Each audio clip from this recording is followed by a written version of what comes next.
Have you noticed how some people command attention the moment they speak, while others seem to shape the room without saying much at all? Have you felt the difference between being heard and being grounded? Do you ever sense that confidence can be loud and visible, yet still feel uncertain beneath the surface? Have you observed how calm, steady presence often carries more weight than forceful expression? Do you recognize moments when silence feels more convincing than explanation? And have you wondered why certain men leave an impression not through volume or display, but through composure? Loud confidence is easy to recognize. It fills space quickly. Quiet strength is harder to define, but it endures. It doesn't seek attention or validation. It holds position, absorbs pressure, and remains consistent over time. Understanding the difference between the two begins with noticing not who speaks the most, but who remains steady when nothing needs to be said. There is a kind of strength that does not announce itself. It does not hurry to be seen. It does not need to be confirmed by reaction or response. Many men recognize it instinctively, even if they struggle to name it. It shows up as steadiness rather than display, as composure rather than momentum, as the ability to remain present without needing to prove anything about that presence. In contrast, loud confidence is easy to identify. It fills space, it seeks agreement, it moves quickly, often ahead of thought. For a moment, it can feel convincing, even energizing, but it also fades quickly, leaving behind a subtle restlessness. What often goes unspoken is that these two modes feel very different on the inside. One calms the nervous system, the other keeps it alert. One settles attention, the other disperses it. Most men are not choosing between them consciously. They are responding to pressure, and pressure tends to reward volume. Loud confidence is often mistaken for certainty, but certainty, when it is real, rarely needs amplification. It is quiet because it is already resolved. Loudness usually points to something unresolved, an internal question still searching for external confirmation. This is not a moral distinction, it is a structural one. When attention is scattered, confidence becomes performative. The mind speaks faster than it listens. Decisions are made quickly, not because clarity is present, but because stillness feels uncomfortable. Silence becomes something to escape rather than inhabit. Quiet strength emerges differently. It forms when attention has somewhere to rest, when desire is contained rather than constantly expressed, when a man is no longer negotiating with every impulse that passes through him.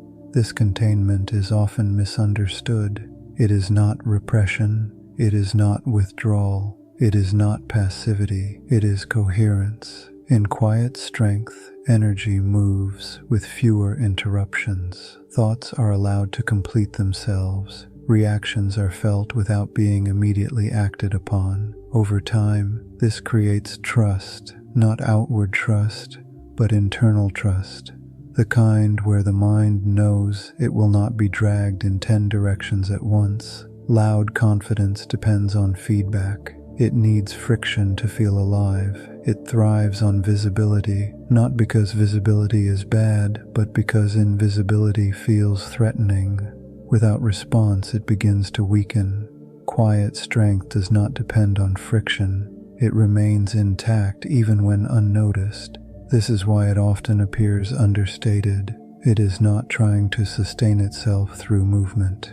Many men sense this difference during moments of pressure, in conflict, in decision-making, in uncertainty. Loud confidence rushes toward resolution. Quiet strength waits for alignment. One seeks relief, the other seeks accuracy. Neither is dramatic, but only one reduces internal noise over time. and the difference is felt not in how one appears, but in how one carries weight. Over time, the mode a man relies on shapes his identity, not as a label, but as a posture toward life. Loud confidence tends to fragment identity. Each situation calls for a slightly different version of the self, adaptable, responsive, impressive. But beneath that flexibility, there is often fatigue. The effort to maintain coherence never quite ends. Quiet strength simplifies identity, not by narrowing experience, but by stabilizing it. Fewer internal arguments, fewer justifications,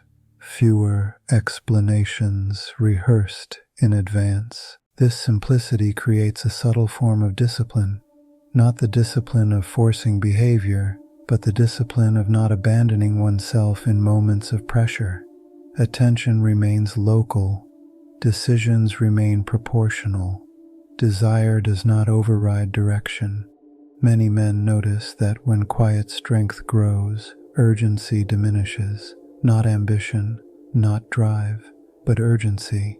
The feeling that something must happen immediately in order for stability to exist. Without urgency, time opens. Long-term thinking becomes natural rather than burdensome. Patience is no longer an effort. It becomes the default rhythm. This does not make life smaller, it makes it clearer. Quiet strength allows a man to move without broadcasting movement, to hold conviction without defending it, to stand in uncertainty without rushing to escape it.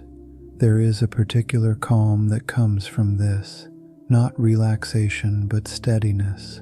The sense that even when things are unresolved, they are not chaotic. This is often when men realize that confidence was never meant to be loud. It was meant to be reliable. Quiet strength is rarely taught. It is not dramatic. It does not create moments that demand applause, but it endures. It shows itself in restraint, in measured speech, in decisions that do not need immediate validation. It carries a kind of weight that does not press outward, but downward, into the ground, into the body, into time. Loud confidence has its place. It can initiate, it can energize, but it cannot sustain clarity on its own. Quiet strength can. It does not compete, it does not chase, it does not explain itself. It simply remains, and in remaining, it gives the mind a place to settle, the kind of place where direction becomes visible,